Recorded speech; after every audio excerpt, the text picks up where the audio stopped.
ल इन्जिन तयार भयो है।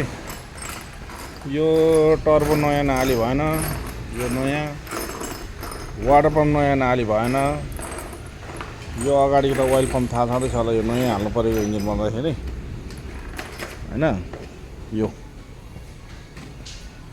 त्यहाँबाट यो वाटर आउटलेट यो पहिला यस्तोमा पुरा त्यो टसाएर राखेको छ, यहाँ छ पुरानो हैन।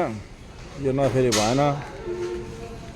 क्लच प्लेट प्रेसर प्लेट अहिले चल्ने लायक रहेछ, ठिकै छ। अब यो हेड क्या है रिलीज बेरिंग लिकेज हो ल, रिलीज बेरिंग नयाँ हालौँ ल।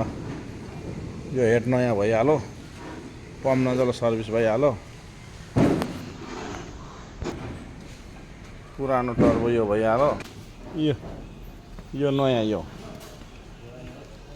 पुरा यो के टसाएर राखेको छ, अनि पानी चुन्छ के हुन्छ, अनि इन्जिन फाँक। यो नयाँ हालियो, यो निकालियो बाहिर। अब यसको स्विच चाहिँ यो खोला, यो स्विच चाहिँ पुरानै हाल्नुपर्छ। यो पुरानो टर्बो भइहाल्यो।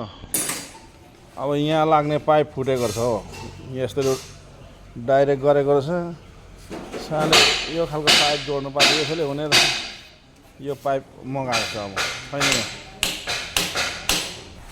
यो पाइप यो पाइप यहाँ फुटेको रहेछ यहाँ, अनि पानी त फाँक हुन्छ यसले त।